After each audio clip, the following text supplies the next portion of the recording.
Welcome back to the DFS Sweatshop.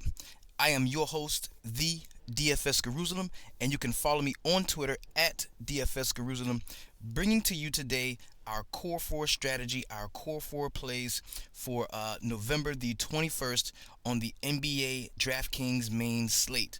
Now, just to give you a quick background on what we do here in the DFS Sweatshop when it comes to our Core 4 strategy, we like to start every lineup with the same core of players. That way, the lineups are streamlined. We can mix and match the other four players. But when we hit on our core, we hit big on our core, or we hit lightly on our core. No matter how we hit, as long as we hit on our core, we can definitely have a profitable day-to-day DFS life, and that is the goal here in the DFS Sweatshop. All of us are not going to become millionaires playing DFS, but many of us can be profitable day-to-day daily fantasy sports players, and here's how we're gonna do it. We're gonna you put a gun in my head, man. You tell me right now, who are the four guys that you feel like have the best possible opportunity to go out and produce 6x value? That's what we want. If a guy is 5K in salary on DraftKings, our target for him is a floor at least 6 times value.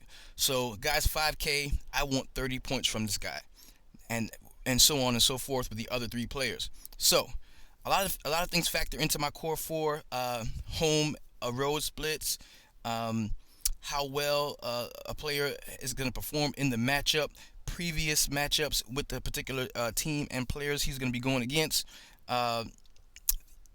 There's so many different things that go into me preparing this core 4 that I'm delivering to you guys. But let's go ahead and jump right into it. Now, the first play we're going to talk about is going to be Isaiah Thomas. Now, Isaiah Thomas, with the Boston Celtics, are traveling to Minnesota. He's going to see some Ricky Rubio defense. We know Isaiah Thomas is a really, really good catch and shoot guy. He also can drive to the basket. He's really good running that offense in Boston. They've got a healthy Al Horford back, so that's gonna demand that Avery Bradley roles as an offensive threat and even as a rebounder is gonna decrease a little bit. So we can look to Isaiah actually running the offense. I think that's gonna really boost up his assist totals, especially with Al Horford back.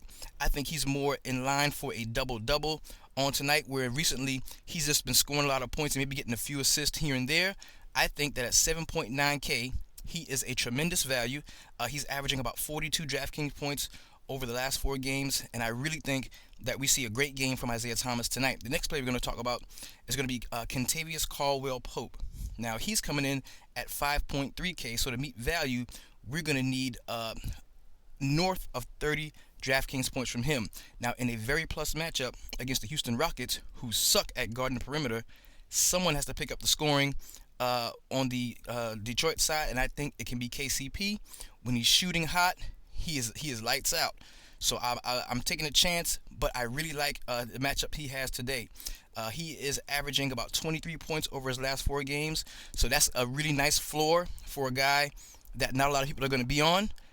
But in such a super plus matchup against Houston, everybody is in line to score more points against the Houston Rockets as they push the fast pace, no matter if they're at home or on the road. So I do like Kentavious Caldwell-Pope.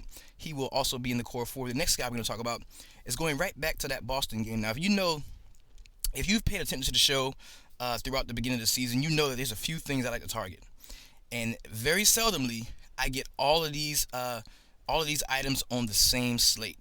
I like to stack Boston. I like to attack Boston rebounding, and we get to the last part in a minute.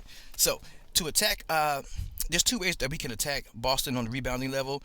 We can pay all the way up for Karl Anthony Towns, which I'm not against. But for me, on this 9-game slate, me wanting to get exposure to the higher price point guards, I think I'm going to go with Gorgui Dieng. I love Gorgui Dieng in this matchup.